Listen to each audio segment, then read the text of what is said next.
वो शौक से मर्डर करता था और उसका ये शौक ऐसा था कि उसका नाम Guinness book of world record में सबसे ज्यादा मर्डर करने के लिए दर्ज है। 200 लोगों की हत्या, 200 बारातियों का मर्डर यहाँ कर दिया गया आगरा के पास में। ये अंदाज़ा लगा सकते हैं कि ये ऐसा हुआ, इतना जो डर, इतना जो खौफ, वो केवल और केवल इस ठग बहराम की वजह से, इसके गैंग की वजह से। अब या तो ज़मीन खोद के वहाँ पे कब्रें खोदी, उसमें उनको दबा दिया, या फिर कुएं में भर दिया लाशें। और फिर चूंकि वो जगह हॉन्टेड कहलाने लगती थी, बहुत सारे कुओं के बारे में हो गया, कुएं में भूत है, कुएं में भूत है। कहते हैं कि कोई भी अपराधी जुर्म शौक से नहीं करता, कोई ना कोई मजबूरी होती है जिसके कारण वो जुर्म के रास्ते पर उतर जाता है। लेकिन आज अपराध लोक के एपिसोड नंबर 3 में हम आपको एक ऐसे अपराधी की, एक ऐसे सीरियल किलर की कहानी सुनाने वाले हैं जिसे जानकर आप हैरान रह जाएंगे। वो शौक से मर्डर करता था और उसका ये शौक ऐसा था कि उसका नाम Guinness book of world record में सबसे ज्यादा मर्डर करने के लिए दर्ज है। आपको जानकर हैरानी इस बात से भी होगी कि वो ठग भारत से ताल्लुक रखता है। हम बात कर रहे हैं ठग बहराम की, और इस पॉडकास्ट में हमारे साथ बातचीत करने के लिए मौजूद हैं हमारे वरिष्ठ सहयोगी वरुण। तो वरुण, बहुत बहुत धन्यवाद आज हमारे साथ जुड़ने के लिए। सबसे पहले इस केस के बारे में सीधा बात करें तो बहुत ही ज़्यादा दिलचस्प ये केस है। 900 मर्डर, ठग बहराम, और उस समय की बात जब अंग्रेज़ों का दबदबा हुआ करता था।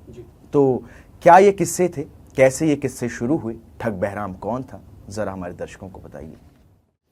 देखिए, बहुत आसान शब्दों में कहें तो आप एक कहानी से हम शुरू करें। एक बार एक बारात थी और ये बारात मध्य प्रदेश के ग्वालियर से चली, ये दिल्ली आई। दिल्ली के एक व्यापारी के यहाँ एक बेटी की शादी थी। लड़का पक्ष ग्वालियर से आया था, दिल्ली की लड़की थी, व्यापारियों का ये दोनों ख़ानदान थे। और जब ये शादी हुई उसके बाद दुल्हन को विदा करके ये लोग वापस ग्वालियर के लिए चल पड़े। लेकिन ये कभी ग्वालियर नहीं पहुँचे। बारात में 200 से ज़्यादा लोग मौजूद थे और इसमें बहुत सारे हट्टे कट्टे पहलवान थे, है ना, और बहुत सारे लाठी चलाने वाले, तलवार चलाने वाले लोग थे। लेकिन ये कभी ग्वालियर नहीं पहुंच पाए।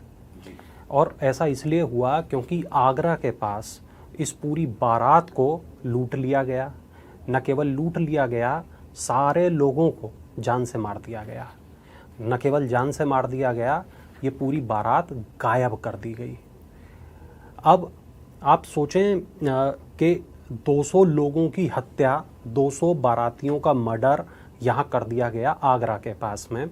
और ये जो पूरा रूट है जो मध्य प्रदेश से होते हुए दिल्ली तक जाता है और दिल्ली से वापस मध्य प्रदेश तक जाता है, तो इस पूरे रूट पे कितना इसका असर पड़ा होगा। लोगों ने डर के मारे इस रूट पे आना जाना बंद कर दिया, अपना व्यापार बंद कर दिया, और अपने जो शादियां थी, जो ब्याह थे, वो बंद कर दिए। आप ये अंदाज़ा लगा सकते हैं कि ये ऐसा हुआ, इतना जो डर, इतना जो खौफ, वो केवल और केवल इस ठग बहराम की वजह से, इसके गैंग की वजह से। ठग बहराम के गिरोह में ऐसा कहते हैं कि 200 से ज़्यादा लोग काम करते थे। और जब मैं कह रहा हूँ काम करते थे तो लिटरली वो नौकरी कर रहे थे। और इनके लिए जैसे कोई आर्टिस्ट होता है, कोई पेंटर होता है, कोई ड्राइवर होता है, कोई कुछ काम करता है, हम लोग पत्रकार हैं, है ना, उनके लिए ये जो ठगी का काम है, ये काम था, ये एक नौकरी थी। उनके लिए यही पूजा थी उनकी, ये उनका करियर था। और ये लोग अपनी इच्छा से ठग बनते थे। ये ठग कैसे बनते थे उसकी भी कहानी बहुत एक यहाँ मायने रखती है कि किस तरीके से वो ठग बनते थे, उनको ठग कैसे बनाया जाता था, वो विधा क्या थी, वो भी एक कहानी है, वो भी मैं आपको बताऊंगा। लेकिन जब हम ठग बहराम की बात करते हैं तो 1790 से 1840 के बीच जितने भी मर्डर इस पूरे इलाके में हुए, जितनी भी हत्याएं इस पूरे इलाके में हुई, जितने भी लोग यहाँ से गायब हो गए, तो उसमें एक बड़ा रोल ठग बहराम के गिरोह का है। और एक इस पर कई किताबें लिखी गई, कई मूवीज़ आई, और इन तमाम मूवीज़ में एक ख़ास चीज़ के बारे में पता चलता है। वो ख़ास चीज़ है एक पीला रुमाल। ठग बहराम जब किसी को मारता था तो वो किसी चाकू से नहीं मारता था, वो किसी तलवार से नहीं मारता था, वो किसी बंदूक से नहीं मारता था, वो मारता था एक पीले रुमाल से। जैसा अमूमन माना जाता है कि सीरियल किलर किसी अपने एक अंदाज से मर्डर करते हैं, तो बहुत ही पीला रुमाल उनका अंदाज था। लेकिन वरुण, आपने जो चीज़ बताई कि 200 से ज़्यादा लोग उनके गैंग में थे और ये मिलकर शौक से मर्डर करते थे, लेकिन काफ़ी समय तक ये मर्डर करते रहे और 200 लोगों की अगर बारात वहाँ पर गायब हो गई तो कोई लाशें वगैरह, कुछ सबूत वगैरह कुछ तो मिला होगा जिससे पुलिस उन तक पहुँच पाती। तो उस समय क्या था? देखिए, ठगी एक विधा थी। मतलब एक होती है चोरी, के दबे पांव चोर आपके घर में घुसा और वो आपका सामान चोरी करके भाग गया। एक होती है लूट, के किसी ने आपको कोई हथियार दिखाया और आपसे आपका जो वैल्यूएबल थिंग्स हैं, कीमती चीज़ें हैं, वो छीन ली, वो होती है लूट। एक होती है डकैती, बहुत सारे डकैत आपके घर में घुसे, आपको बंधक बनाया, आपको मारा पीटा और आपका सामान लेके चले गए। एक होती है ठगी। ठगी इन तीनों चीज़ों से पूरी तरीके से अलग है। ठगी में क्या होता है कि आपका भरोसा जीतता है ठग। ठग आपके पास आएगा, आपसे बात करेगा, कुंवर आप कैसे हैं, आप कहाँ काम करते हैं, आपके घर में कौन कौन मतलब है। उनकी बातचीत पर भी काम किया जाता था। अच्छे से ट्रेंड होते थे वो लोग। तो उन्हें कई भाषाएं बोलनी आती थी, अपने पहनावे पर वो बहुत ध्यान देते थे। मतलब किसी से भी दोस्ती बनाना बहुत आसान था उनके लिए। जैसे मान लीजिए वो बारात में शामिल हो गए जी। अब बारात जा रही है 200 लोगों की, वहाँ पे 2 आदमी अचानक आए और कहा, भैया कहाँ जा रहे हो? कि हम तो ग्वालियर जा रहे हैं। भैया हम भी ग्वालियर जा रहे हैं, हमने सुना है यहाँ ठग बहुत हैं, हम तो सोच रहे थे कोई बारात आए तो उसके साथ हम भी लग के चले जाएं, तो भैया प्लीज़ हमें भी ले चलो। अब ये 2 लोग उस बारात में शामिल हुए और धीरे धीरे मिठाइयाँ खाना इन्होंने शुरू किया, लोगों से बात करना शुरू किया, बुआ जी नमस्ते, चाचा जी नमस्ते करना शुरू किया। और उसके बाद धीरे से इन्होंने मौका देख के उनके खाने में उनके खाने में इन्होंने नींद की दवाई मिला दी। अब जब ये नींद की दवाई खा के पूरी बारात सो गई, इसके बाद एक इशारा और फिर वहाँ से 200 लोगों का गैंग वहाँ मौजूद। अब जब 200 लोगों का गैंग वहाँ आ गया, उसके बाद सब ने जो है इन लोगों को गला दबा के मार दिया, सोते हुए लोगों को ही जान से मार दिया गया। अब इसके बाद क्या किया? इसके बाद इन्होंने ज़मीन खोदी और ज़मीन खोद के उनको कब्र बनाई और सारे लोगों को वहाँ पे लेटा दिया। कब्र बना दी। हाँ, अच्छा। हाँ, वहीं रास्ते से थोड़ा अलग हटके। अब उस ज़माने में तो बहुत इंफ्रास्ट्रक्चर तो था नहीं, जंगल ही था। थोड़ा अंदर ले गए, जंगल की तरफ ले गए, वहाँ कब्र खोदी, उनको दफना दिया। बहुत हैरानगी की बात है, 200 आप लाशें लेकर भी जा रहे हैं और रात भर ये पूरा सिलसिला चल रहा है। और दिन भर भी, मतलब कोई ऐसा तो नहीं था आज की तरह कि मतलब सड़क चल रही है, लोग देख रहे हैं, तो यदा कदा वहाँ से कोई आता जाता था 2 दिन में, 1 दिन में। तो आराम से उन्होंने अपने काम को अंजाम देते थे ये लोग और उनको दफना देते थे। अब थोड़े दिन के बाद उस पर घास उगाती थी, खरपतवार उगाती थी, पेड़ उगाते थे, तो सभी नामो निशान ही मिट गए। नामो निशान मिट गया। अब आप ढूंढते रहो 200 लोग कहाँ गए, कोई बताने वाला ही नहीं 200 लोग कहाँ गए। मतलब उस समय में ऐसी, मतलब इतना दिमाग लगा के क्राइम करना है, इतना दिमाग लगा के ठगी करना वाकई में एक कला है। मतलब कि ये उनको क्या ये मतलब चीज पढ़ाई जाती थी, जैसे आप कह रहे हैं कि वो पेशे से ये चीज करते थे, करियर की तरह, तो क्या ट्रेनिंग मिलती थी, क्या किस तरीके से वो इस रुचि कैसे पड़ती थी, क्या चीज थी वो? देखिए, जब हम बात बहराम की कर रहे हैं तो हमें ये जानना होगा कि बहराम का जो जन्म है वो 1765 में हुआ और बहराम के जो बहराम के गुरु थे, जो बहराम के गुरु थे 1765 के बाद, सैयद अमीर अली इनका नाम है। और ये जो सैयद अमीर अली थे, ये उस ज़माने के बहुत खूंखार और बेरहम ठग माने जाते थे। अब यहाँ पे बहराम ने ठगी के गुर सीखे, ये सीखे। हाँ, मतलब जैसे आप आज पढ़ाई करते हैं, यूनिवर्सिटी जाते हैं, उस ज़माने में एक गुरु के पास रह के आप ठगी सीखते थे। तो इन्होंने ठगी सीखी बहराम ने, और ठगी सीखने के बाद इन्होंने पहले तो ये अपने गुरु के गैंग में ही शामिल थे, बाद में ये अलग हो गए और किसी दूसरे अपना खुद का गैंग बना लिया इन्होंने। और जब इन्होंने गैंग बना लिया तो अपने गैंग में ये भर्तियां करने लगे। धीरे धीरे करके इनका जो गैंग है वो 200 लोगों तक का इनका गैंग हो गया। अब इनका जो मतलब आप देखें जो इनका काम था वो कहाँ से कहाँ तक था। पूरा अवध का इलाका जो आज लखनऊ के आसपास का इलाका है, पूरा आप देखें तो इनका बुंदेलखंड का हमारा पूरा इलाका, जिसमें थोड़ा सा राजस्थान है, जिसमें थोड़ा सा मध्य प्रदेश है, जिसमें थोड़ा सा उत्तर प्रदेश है ना, ये पूरा इलाका। और ये आप गौर करेंगे तो ये ग्वालियर और भिंड, मुरैना, आगरा, दिल्ली, ये जो पूरा इलाका है, थोड़ा सा पश्चिमी उत्तर प्रदेश का इलाका, ये यहाँ तक इनका साम्राज्य फैला हुआ था।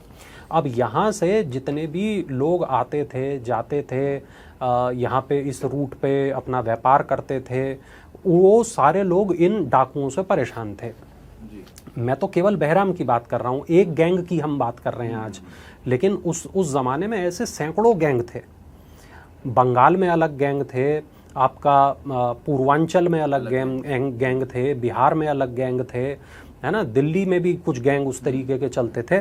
तो ठगी एक बहुत बड़ी विधा थी, और इस विधा के जो शातिर लोग थे, माहिर लोग थे, वो लगातार अपने इस जो हुनर था उसको मतलब, हाँ, गैंग बड़ी हो जाए। अब हमारे पास जो रिपोर्ट्स हैं उसमें बिल्कुल साफ साफ लिखा हुआ है कि बैरहम ने अपने जो लोग काम करते थे उनको ये सिखाया कि किस तरीके से लोगों को मारना है, किस तरीके से मर्डर किया जाए, किस तरह से मर्डर किया जाए, किस तरह से लोगों का भरोसा जीतना है, किस तरीके से लोगों के साथ घुलना मिलना है, किस तरीके से उन्हें अपना बनाना है, किस तरीके से उनका भरोसा हासिल करना है, और तब जाके वो आदमी आपका सारा बात मानेगा, आपका सारा काम करेगा। और वो क्या काम करेगा? आप उसको बोलेंगे भैया ज़रा मेरे साथ यहाँ तक चलो प्लीज़, है ना। हाँ, अब तो एक ठग आके एक मोहल्ले में रहने लगा, और उसने अपनी दोस्ती कर ली 10-12 अलग अलग लोगों से, कुछ लोगों को उधार बांट दिया, कुछ लोगों को मदद कर दी। अब वो धीरे धीरे सारे लोग उसके ऊपर भरोसा करने लगे। फिर एक दिन उसने कहा आज मेरे यहाँ भंडारा है, आप आइए सारे लोग खाना खाइए आज मेरे यहाँ, पूरे गांव के लोग, है ना। और वो सारे लोगों को बुलाया भंडारे में, अपना उसने नींद की दवाई मिलाई और सारे पूरा गाँव सो गया, और इन्होंने एक ही रात में पूरा गाँव साफ कर दिया। तो ये अमूमन मतलब कि ऐसे बड़े क्राइम ही करते थे, मतलब कि ज़्यादा तादाद में लोगों को शिकार बनाते, जैसे 200 की बारात, फिर पूरा गांव। हाँ। तो अमूमन ये जैसे क्राइम करते थे, पूरा गैंग है। हाँ। तो इसी तरीके से क्या ये लोगों को ठगी करते थे? देखिए, ये कोशिश करते थे कि एक बड़े तबके को अपना शिकार बनाया जाए। आज भी आप रोडवेज के जो चालक हैं, आप उनसे बात करेंगे तो आज भी कानवाई नाम की एक चीज़ होती है बसों में। कानवाई? हाँ। क्या होती है? एक्चुअली ये एक शब्द है अंग्रेजी का ही, कॉन्वॉय, है ना। ये हाँ, ये आपका एक काफिले को बोला जाता है। हाँ, काफिले को बोला जाता है। अब इसमें होता क्या है कि एक पूरा वक्त था जब बहुत ज़्यादा लाइट नहीं थी, पुलिस बहुत नहीं थी, गश्त बहुत नहीं होती थी, सड़कें बहुत अच्छी नहीं थीं, टोल की बहुत अच्छी व्यवस्था नहीं थी। तो क्या होता था कि जो ठग थे वो ऐसे बसों में बैठ जाते थे जी। और वो बस में अपना प्रसाद खिला देते थे लोगों को। मैं देवी माँ के यहाँ से आ रहा हूँ और ये प्रसाद है, पूरी बस के लोगों को वो प्रसाद बांट दिया, पूरी बस के लोग जो है वो सो गए प्रसाद खा के, और पूरी बस को लूट लिया गया। तो हुआ क्या कि इससे बचने के लिए बसों ने क्या काम किया कि एक किसी पॉइंट पे 5 या 6 बसें एक साथ रुकती थीं, एक एक पुलिस वाला उन बसों के अंदर खड़ा होता था, चढ़ता था, और वो सारी की सारी बसें एक के पीछे एक चला करती थी जब तक कि वो अपने डेस्टिनेशन तक ना पहुंच जाएं। और वहाँ पे वो बसें दूसरी तरफ भी सेम स्थिति थी, वहाँ भी वो पुलिस वाले ऐसे बसों में बैठते थे और वो यहाँ तक लेके आते थे। तो लोकल भाषा में उसको कानवाई बोला जाता था। तो बहुत लंबे वक्त तक मैंने खुद अपनी आंखों से कानवाई की वो कार्रवाई देखी है कि किस तरीके से ठगों से बचाने के लिए बसों को ये काम किया जाता था। तो क्या होता है कि ये जो ठगी है ये उतनी सरल या उतनी आसान नहीं है जितनी हम सोच रहे हैं। पूरी की पूरी बस लूट ली जाए, बस में जो बैठे, अब तो चलो हत्याएं नहीं होती थी, पूरे के पूरे गांव को लूट लिया जाए, पूरी बारात को गायब कर दिया जाए और तमाम लोगों की हत्या कर दी जाए। अब या तो ज़मीन खोद के वहाँ पे कब्रें खोदी, उसमें उनको दबा दिया, या फिर कुएं में भर दिया लाशें जी। तो कुएं में भर देते थे ये लाशें, कुएं में भर देते थे लाशें। और उसके बाद क्या होता था कि लोग आसानी से पता नहीं कर पाते थे। और फिर चूंकि वो जगह हॉन्टेड कहलाने लगती थी, बहुत सारे कुओं के बारे में हो गया, कुएं में भूत है, कुएं में भूत है, मगर कुएं में थोड़ी भूत है। उस समय थोड़ा ऐसे था भी कि भूतों में लोगों को अंधविश्वास पे लोग हाँ, तो अब ये जो कहानियां आई निकल निकल के कहाँ से आई, अच्छा, वो इन्हीं ठगों से हाँ बिल्कुल बिल्कुल ऐसा कहते हैं। बड़ी प्रसिद्ध कहानी है कि बहुत सारे लोगों ने ऐसा देखा कि एक पूरी की पूरी बारात जो है वो जा रही है रास्ते से और वो गायब हो गई अचानक। तो अब ठग बहराम की नहीं, मैं बता रहा हूँ आपको, लोगों को ऐसा लगा अरे ये मतलब भूत हाँ, तो लोगों ने ऐसा बताया कि हमने देखा कि अचानक बहुत सारे लोग सड़क पे जा रहे थे और फिर हमने उन्हें गायब होते हुए देखा। तो आप करेंगे गूगल या इंटरनेट यूट्यूब तो आपको ऐसी तमाम किस्से कहानियां मिलेंगे। लेकिन हम किसी अंधविश्वास को यहाँ बढ़ावा नहीं दे रहे, हम फैक्ट पे बात कर रहे हैं। तो जो तमाम किस्से छपे अखबारों में उन दिनों, जो तमाम बातें छपी, देखिए तमाम चीज़ें यहाँ लिखी हैं। 1765 में मध्य भारत में बहराम का जन्म हुआ। जबलपुर इलाका, मध्य प्रदेश का इलाका, वो बहराम वहाँ पर पैदा हुआ। बहराम ने सैयद अमीर अली से ठगी सीखी और अगले 10 सालों में वो ठगों का सरदार हो गया इस पूरे इलाके के। और इसके बाद में अब आप सोचिए कि इतना खौफ उसका, फिर लोग कहाँ पहुँचते, लोग अपने राजा के पास पहुँचते, अपने ज़मींदार के पास पहुँचते, अंग्रेज़ सरकार के पास पहुँचते। अब जब लगातार अंग्रेज़ सरकार के पास में ये शिकायतें आने लगीं कि बारातें गायब हो रही हैं, लोग गायब हो रहे हैं, और इसमें एक ख़ास बात एक ये भी थी कि जब अंग्रेज़ों ने ये सोचा कि अब हमें यहाँ पे अपना वो विस्तार करना है, तो उन्होंने कहा छोटे छोटे गांवों में जाओ, वहाँ पे चौकियाँ बनाओ। तो लेकिन जो अंग्रेज़ अफसर थे वो जाने से इनकार कर देते थे डर के मारे। तो बहुत सारे ऐसे अंग्रेज़ अफसर थे जिन्होंने इनकार कर दिया कि भाई हम तो नहीं जाएंगे फला गांव में, वहाँ तो हमने सुना ठग बहराम रहता है। इसी में मैंने बात सुनी थी कैप्टन सेलीमैन की कोई ऐसे वो थी, कैप्टन सेलीमैन का वो वहाँ भी आता हूँ। तो लोग इनकार कर देते थे उस गाँव का जो भी बनने से। तो जब अंग्रेज़ अफसर डरने लगे, जब बहुत सारे भारतीय अफसर इस बात को कहने लगे कि भाई उस तरफ नहीं जाना, वहाँ बहराम है, उस तरफ नहीं जाना, वहाँ बहराम का गिरोह है, तब धीरे धीरे तो मतलब इतना दबदबा था कि अंग्रेज सरकार तक भी वो बात पहुंच गई और उनको भी डराया जाने लगा। बिल्कुल, वो डरने लगे। और तब इंग्लैंड से इसको स्लीमैन को भेजा गया, कैप्टन स्लीमैन को भेजा गया, और ये कहने के लिए कि भाई अब जो है आप इस ठगों से मुक्ति दिलाइए, अब आप इन ठगों से बचाइए। तब जाके कैप्टन स्लीमैन ने एक रास्ता निकाला, और वो रास्ता क्या था, स्लीमैन जब भारत आया तब उसे भारत के बारे में कुछ पता नहीं था। उसे ये नहीं पता था कि भारत में कितनी भाषाएं हैं, किस तरह का खाना है।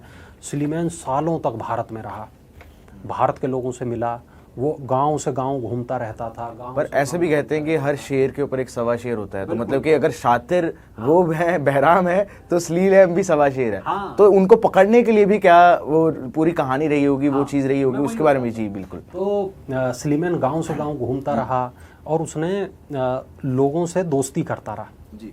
उस ज़माने में दोस्त कौन हो सकता था? उस ज़माने में दोस्त हो सकते थे जो आपके किसान हैं, जो आपके इधर से उधर गाड़ीवान हैं, है ना। उस ज़माने की जो वैश्याएँ होती थी, उस ज़माने की जो तवाइफ़ें होती थीं, वहाँ सब उसने अपने धीरे धीरे धीरे धीरे वो अपने गुर्गे, अपने जासूस प्लांट करता रहा बहुत लंबे वक्त तक, सालों तक।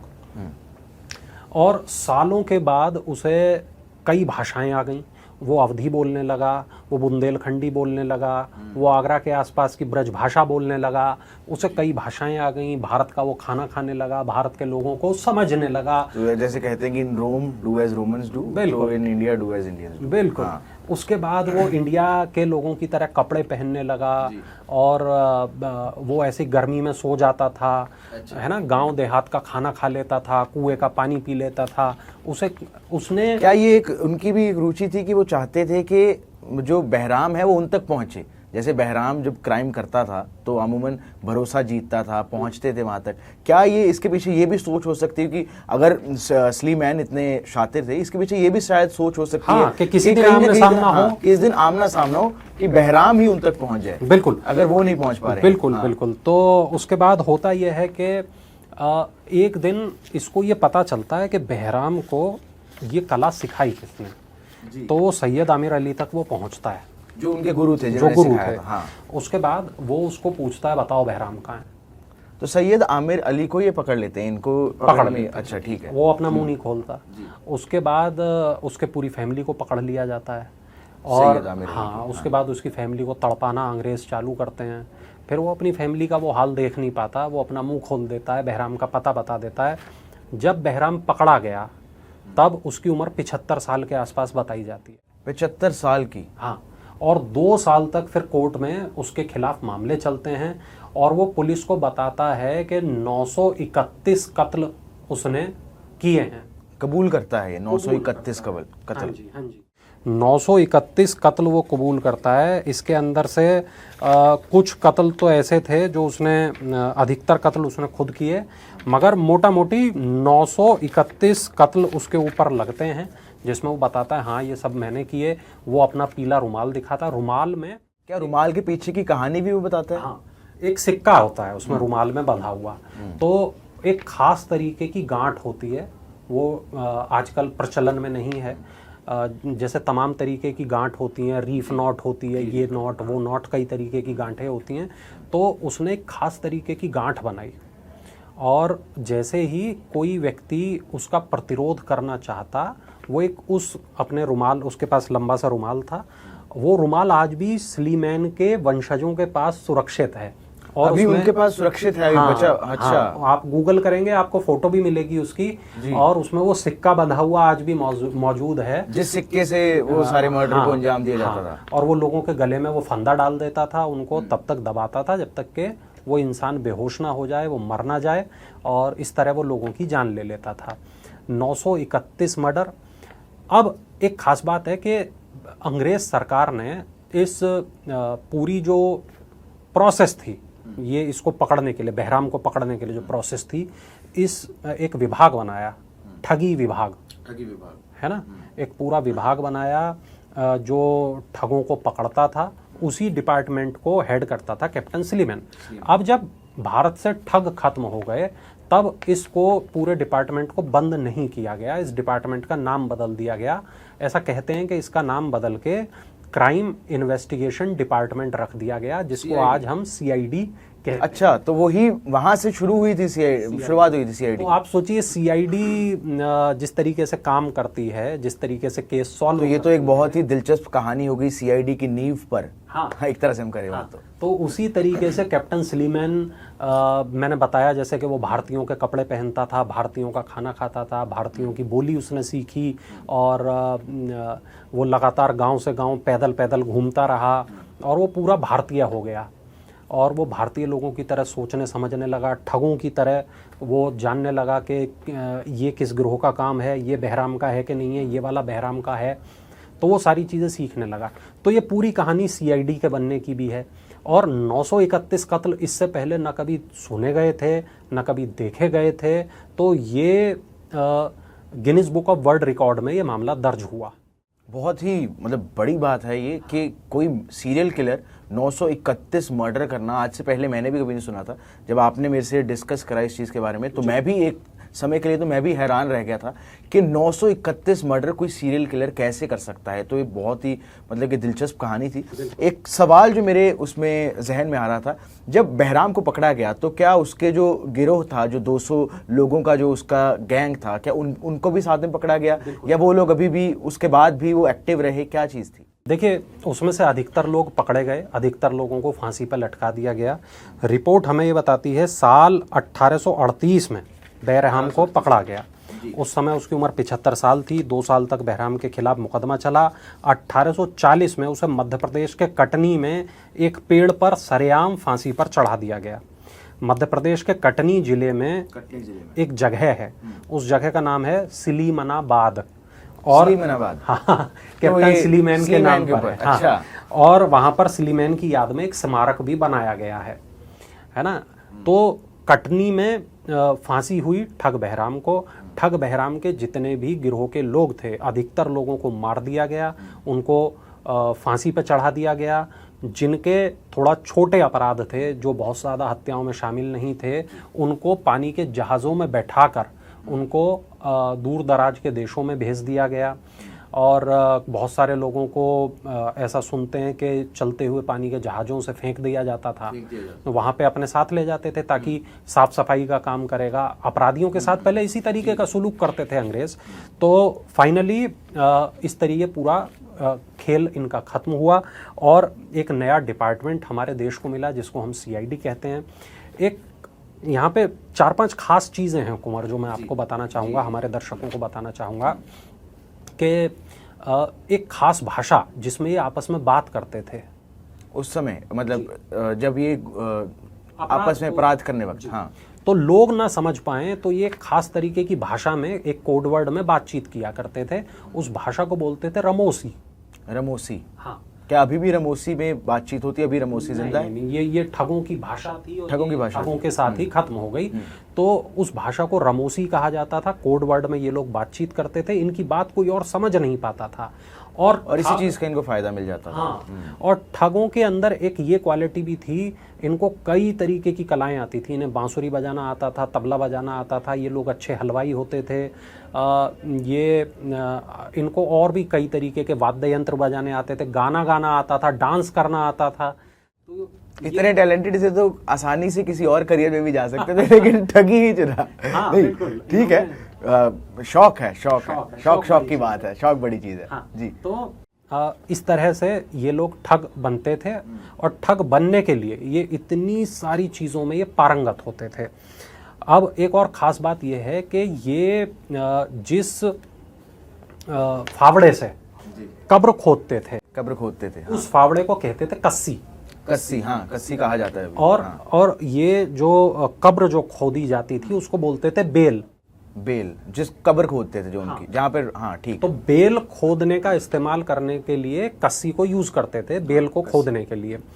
अब होता क्या था कि जो कस्सी होती है, कस्सी की ये लोग पूजा करते थे।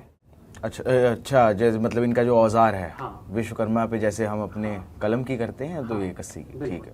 तो ये कस्सी की पूजा करते थे और जब ये कस्सी की पूजा करते थे उसके साथ वहाँ पर उसका कई तरीके से अभिषेक करते थे, दूध से, शहद से, वगैरह वगैरह, है ना। और उसके बाद ये उसका अभिषेक करते थे खून से। खून से अभिषेक करते थे? हाँ, खून से ये अभिषेक करते थे उसका। उसके बाद ये एक रस्म निभाते थे, ये शमशान में बैठकर अपने साथ एक गुड़ लेके आते थे। उस गुड़ का नाम था तपोनी गुड़। हाँ। किस चीज का बनता था वो गुड़? ये गुड़ सामान्य गुड़ होता था, लेकिन उसको ये तपोनी कहते थे। उसे ये शमशान में बैठ के खाते थे और थोड़ा थोड़ा ये गुड़ खाते थे। और ये ऐसा माना जाता था कि ये गुड़ जो है इस पूरे गैंग को जोड़ के रखेगा। और जिस नए बंदे को ये अपने गिरोह में एंटर करते थे, अपने गैंग में एंटर करते थे, उसको ये गुड़ खाने के लिए तपोनी गुड़ देते थे। और फिर ये माना जाता था कि जिसने एक बार ये गुड़ खा लिया, जिसने तपोनी एक बार चख लिया, वो कभी इस गिरोह को छोड़ के नहीं जाएगा। और यहाँ एक ख़ास बात यह है कि इस पूरे गिरोह में कोई जातिवाद नहीं होता था, इस पूरे गिरोह में कोई धर्म नहीं होता था।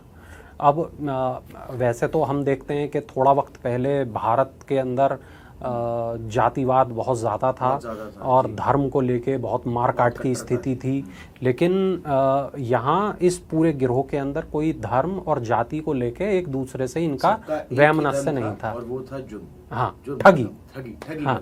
हाँ, और ये काली माँ की पूजा करते थे और काली की पूजा करने के बाद ये अपना ठगी को अंजाम देते थे और ये बड़ी बड़ी जो ठगी की वारदातें हैं उनको किया करते थे। अब यहाँ कई और चीज़ें हैं। देखिए, अंग्रेज़ अफसर इतना लंबे वक्त तक इनको ढूंढते रहे, उन्हें कामयाबी नहीं मिली। फाइनली कामयाबी मिली भी तो कैसे कि आमिर अली ने पता बता दिया।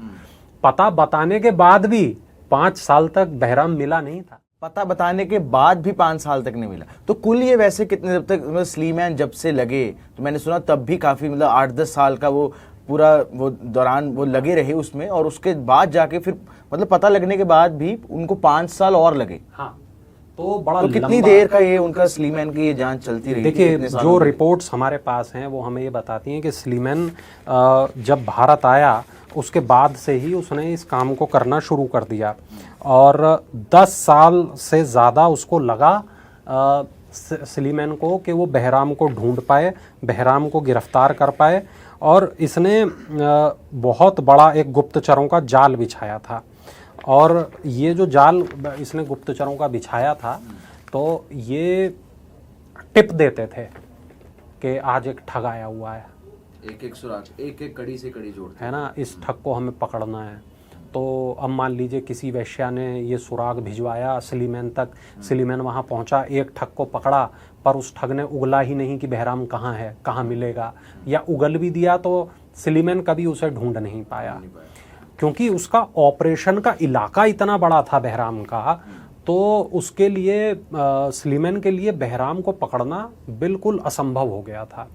वो जब तक एक लोकेशन पहुंचता वो अपनी लोकेशन बदल देता, वो वहां पहुंचता फिर वो लोकेशन बदल देता। 200 लोग इकट्ठे एक नहीं, अलग अलग तरीके से मूव करते थे, और चूंकि ये अलग अलग विधाओं में सक्रिय थे, जैसा मैंने बताया, कोई डांसर था, कोई ब्यूटिशियन था, कोई कुक था, हाँ, कोई गाड़ी चलाने में अच्छा था। गाड़ी आज की तरह मोटर कार तो थी नहीं, मतलब बैलगाड़ी। तो ये धीरे धीरे अलग अलग जगहों पे नौकरी पा जाते थे। अब ये कैसे पता चलेगा ना कि हमें लूटना किसको है, हमें ठगना किसको है? तो पूरी जांच उसके लिए भी चलती थी। आगरा के, ग्वालियर के, दिल्ली के जितने बड़े व्यापारी होते थे, ये उनके यहाँ पता चला नौकरी कर रहे होते थे। अच्छा, इनको कैसे पता चलेगा आज के फला बारात जारी है? इनको कैसे पता चलेगा लूट कहाँ करनी है, ठगी कहाँ करनी है? तो मतलब साथ में ये साइड जॉब भी कर, गैस लाइटिंग कर रहे थे। बिल्कुल। तो ये उस तरीके से वहाँ नौकरियां करते थे, अपने गिरोह तक इंफॉर्मेशन पहुंचाते थे, और वहाँ पर गिरोह सारा पहुंच जाता था, और फिर ये लूटपाट की वारदातों को अंजाम दिया जाता था। तो ये इतना बड़ा मामला है। और आप देखिए कि जब ये डकैती का दौर खत्म हुआ, ठगी का ये दौर खत्म हुआ, ठगों को सरेआम फांसी दी गई, लोगों के अंदर अंग्रेज सरकार के प्रति भरोसा जगा, तब जाके व्यापार थोड़ा होने लगा। ये एक अलग बात है कि बाद में अंग्रेज कितना उन्होंने व्यापारियों को लूटा, वो एक अलग बात, हाँ। लेकिन ये जो ठगी का जो पूरा केस था, पूरा मामला था, इस पे सैकड़ों की तादाद में किताबें लिखी गईं, और तमाम इस पे पिक्चरें बनी, भारत में भी बनी, बाहर भी बनी। तो आप मतलब मैं कहूँगा दर्शकों से भी कि आप देखिए, एक बार इंटरनेट पे सर्च करके देखिए बहराम को, और वो देखिए कि स्लीमैन का स्मारक को देखिए, आप देखिए उस पेड़ को जहाँ पे जो बहराम है उसको फांसी पर लटकाया गया था, आप देखिए उस पीले रुमाल को, उस सिक्के को जो आज भी स्लीमैन के वंशजों के पास है। तमाम चीज़ें हैं, किताबें हैं ठगों पे लिखी हुई, स्लीमैन ने खुद एक किताब लिखी है, आप उस किताब को देखिए। तो बहुत कुछ है जो देखना, सुनना, समझना बाकी है। ऐसी तमाम चीज़ें हैं, ऐसे तमाम क्राइम हैं जो आपको सोचने पे मजबूर कर देंगे, ये देखने के लिए कि ऐसा भी होता है, ऐसा तो सुना ही नहीं था। लेकिन ये सब देखने के लिए आप अमर उजाला पे पहुंची, क्योंकि यहाँ पे हम आपको सबसे पहले सारी नॉलेज दे देंगे। ये केस के बारे में भी आपने बातचीत की, पूरा केस आपने समझा दिया, मुझे लगता नहीं कहीं और जाने की ज़रूरत पड़ेगी। लेकिन फिर भी अगर आप वो तस्वीरें देखना चाहते हैं तो उनको मैं भी देखना चाहूँगा। बहुत ही मतलब बहुत ही इंट्रूगिंग चीज़ है और बहुत ही इंटरेस्टिंग चीज़ है। ऐसी चीज़ें हो रही थी उस समय, और आज तक मुझे ये हैरानी होती है कि हम पत्रकार हैं, हम पेशे से हम पढ़ते लिखते रहते हैं, लेकिन आज तक ऐसे केसेस से मैं रूबरू नहीं हो पाया था। तो मतलब कि आम जनता कैसे होती, और बहुत ही मतलब दिलचस्प, रोंगटे खड़े कर देने वाली चीज़ है। 900 से ज़्यादा आप मर्डर कर रहे हैं, और अब कैसे पूरा गिरोह चला रहे हैं। और जब पकड़ा भी गया बहराम तो 75 साल का था, मतलब एक तरह से पूरी अपनी जिंदगी जी चुका था। 75 साल का पकड़ा गया, उसके बाद भी 2 साल लग गए, 2 साल लग गए ये सिद्ध करने में, 2 साल लग गए पूरी चीज़ करने में, और उसके बाद जाकर फांसी हुई। तो बहुत ही ये आज आपने जो कहानी सुनाई है बहुत ही ज़बरदस्त कहानी थी। अगर आप कुछ जाते जाते हमारे दर्शकों को कुछ एक आखिरी मैसेज देना बस चाहेंगे मैं यही कहूँगा कि अमर उजाला के इस पॉडकास्ट को देखें, अपराध लोक को। 2 इसके जो हमने शुरुआती एपिसोड हैं उनको भी देखें, अपनी राय रखें, कमेंट बॉक्स में बताएं हमारा ये जो नया शो है आपको कैसा लगा। और आपके कमेंट्स से यकीनन हमें एनर्जी मिलती है ऐसी तमाम इंटरेस्टिंग जानकारी आपके लिए ढूंढने की। तो बस जुड़े रहें हमारे साथ, देखते रहें अमर उजाला। अगर आप ये वीडियो YouTube पर देख रहे हैं तो हमारे चैनल को सब्सक्राइब करें और बेल आइकन को दबाना ना भूलें। अगर आप Facebook पर ये वीडियो देख रहे हैं तो हमारे पेज को लाइक करें।